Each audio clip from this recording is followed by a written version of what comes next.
보육실에서 발생할 수 있는 보편적인 문제 상황과 관련해서 한번 알아보도록 하겠습니다. 일반적으로 우리 보육실에서 여러 가지 일들이 하루에도 수십 가지 일어나고 있어요. 그러한 보편적인 문제들 중에서 대표할 만한 그런 것들을 한번 이렇게 여러분들에게 소개해 드리고자 합니다. 보육실은요, 이제 많은 아이들이 다 한꺼번에 같은 공간에 있다 보니까 아무래도 하루에도 여러 번 다양한 문제 상황들이 발생하기 마련입니다. 우리 보육교사가 이 교실을 운영하는 가운데 벌어지는 일들이나 아니면 일부 이제 아이들마다 어떤 주기가 있어요. 이런 어려움을 가지고 그 주기에 따라서 또 어떤 특별한 행동 같은 것들을 하는 아이들도 있습니다. 자, 이러한 문제 상황들은 보육교사가 적절하게 보육실을 운영하고 각 유아에 대한 세심하고 주의 깊은 관찰을 통해서 미리 계획을 하고 적용하는데 어느 정도는 예방을 할 수 있는 일입니다.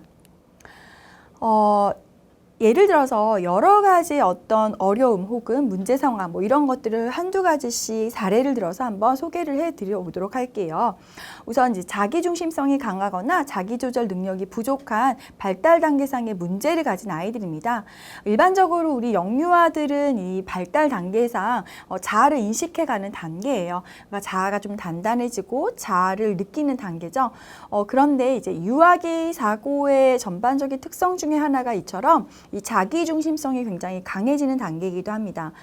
그러다 보니까 아무래도 또래들끼리 갈등 상황이 많이 발생하기 마련이에요. 왜냐하면 나를 중심으로 한 사고 위주로 할 수밖에 없는 단계고 자아를 인식해가는 단계이기 때문에 성인과는 다르게 사고를 할 수밖에 없어요. 성인들은요, 어떤 행동을 했을 때 다른 사람에 대한 감정을 인식을 할 수 있죠. 내가 이렇게 하면 사람들이 좋아하지 않을 거야, 혹은 내가 이렇게 했을 때 사람들이 나를 싫어할 수 있겠지라는 거에 대해서 예상을 해요. 그런데 사실 이 유아들을 의 특성은 이 자기중심적인 사고로 인해서 그런 것들을 예측하거나 예상하지 못해요. 또한 타인에 대한 조망 수용 능력이 매우 낮아요. 타인에 대한 조망 수용 능력이라는 것은 일종의 이제 다른 사람의 감정을 이해하는 공감 능력 같은 거라고 보시면 됩니다. 어떤 친구가 물건을 이렇게 쓰고 있어요. 갑자기 제가 잠깐 그 친구가 한눈을 판 사이에 가져가 버렸어요. 그랬더니 원래 그 물건을 쓰고 있던 친구가 울죠. 내가 먼저 쓰고 있었어 했는데 아이들은 지금 내 거야 막 얘기를 해요. 이 상황에서 어른들이 가서 왜 그러니? 라고 중재를 했을 때 첫 번째 아이는 제가 쓰고 있는데 제가 뺏어갔어요 라고 말하고, 또 나중에 이제 그걸 가져갔던 친구는 아무도 안 쓰고 있었어요. 내 거예요. 내가 먼저 썼어요. 이렇게 얘기를 하죠. 누가 봐도 이제 각자 자기가 먼저 사용했다고 우기지만 이제 제가 처음 설명해 드렸던 것처럼 순서는 이제 어떤 아이가 쓰고 있다가 잠시 내려놓은 사이에 다른 아이가 그걸 이제 다 썼다고 혹은 거기 있구나 라고 생각을 하고 다른 상황을 살피지 않고서 물건을 가져가서 자기가 쓴 거예요. 어른들이라면 어떨까요? 네, 맞아요. 어른들은 내가 뭔가 필요한 물건이 있거나 그걸 쓰고 싶으면 안 쓰고 있거나 혹은 잠깐 사용을 멈추고 있거나 그랬을 때 양해를 구하죠. 이거 써도 될까요?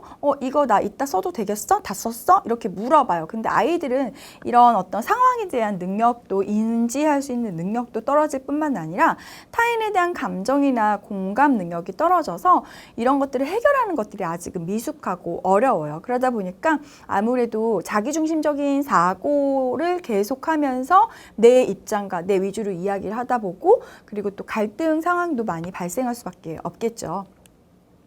자, 이렇게 유아기 사고 특성인 자기중심성은요, 이게 자율적인 상황에서 나를 이렇게 통제하고 조절하는 능력이 발달하지 않았기 때문에 내가 화가 나면은 이제 그 화를 좀 이렇게 풀어버린다든지, 화를 어떻게 내냐면 어른들은 이제 화를 좀 참으려고 노력을 하죠. 물론 그러지 않은 공격적인 어른들도 있지만 대부분 대체적으로 이제 화가 나면은 좀 조절하려고 해요. 그런데 아이들은 그 화가 나는 걸 주체하지 못해서 이제 밀어버리거나 친구를 때리거나 뭐 소리를 지르거나 아니면 울음을 많이 터뜨린다거나 합니다.